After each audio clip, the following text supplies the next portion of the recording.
Sorry ஃபேமிலியில் இன்றைக்கி என்ன ஸ்பெஷல்னா புட்டு, கேரளா ஸ்டைல் புட்டு. இது கோதுமை மாவு புட்டு இன்றைக்கி செய்ய போகிறோம். நல்லா மாவு கொட்டிக்கிட்டு தேவையான அளவு உப்பு, நமக்கு எவ்வளோ தேவையோ அவ்வளோ தேவையான அளவு உப்பு போட்டுக்கலாம். கம்மியாக போட்டு நல்லா தண்ணி ஊற்றி பிசைஞ்சிக்கலாம்.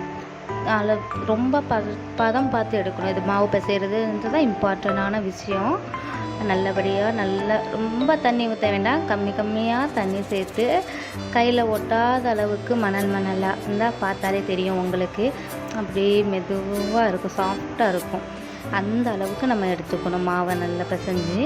இப்போ புட்டுக்குழலில் தேவையான அளவுக்கு தண்ணி ஊற்றிட்டு, அது நம்ம இட்லிக்கு வைக்கிற மாதிரி தான் தண்ணியெல்லாம். அந்த பெரிய பாத்திரமாக இருக்கும், சின்ன பாத்திரமாக இருக்கும், அவ்வளோதான். தண்ணி வச்சுட்டு அச்சு, புட்டுக்குழலில் முக்கியமானது தொலைஞ்சிடாமல் பார்த்துக்கணும் அச்சு தான்.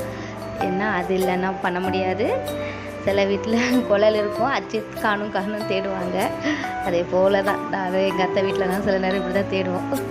அப்புறம் தேங்காய் போட்டு, ஃபஸ்ட்டு தேங்காய், அதுக்கப்புறம் நம்ம விரைவி வச்சுருக்கிற மாவு, நல்லா சாஃப்டான மாவு, அது ஒரு 2 கைப்பிடி அளவு தேவையான அளவு, அது 2 பாகமாக வரும்ல, அதனால் அது போட்டு இன்னொரு தேங்காயும் இன்னொரு டைம் மாவும் மேலே லாஸ்ட்டு போட்டு இங்கே வந்து மறுபடியும் தேங்காயும் போட்டுட்டு ஏற்றிட வேண்டியதான். ஒரு 10 நிமிஷம் ஆனதுமே ஆவி வரும், நல்லா ஆவி வர ஆரம்பிச்சிடும்.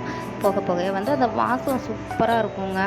அதே மாதிரி பக்கத்தில் தேயிலை வச்சுருக்கேன், பிளாக் டீ. தேயிலைக்கும் புட்டுக்கும் சூப்பராக இருக்கும்.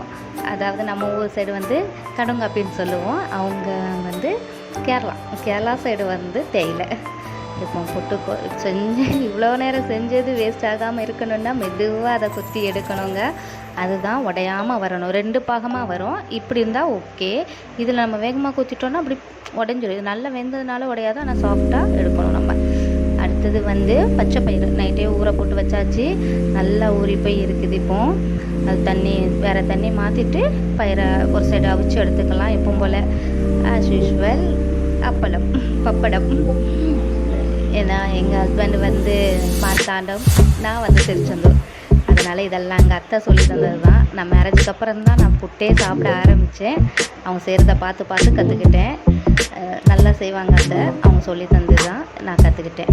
புட்டு எடுத்து மெதுவாக சாஃப்டாக எடுத்து வைக்கணுங்க.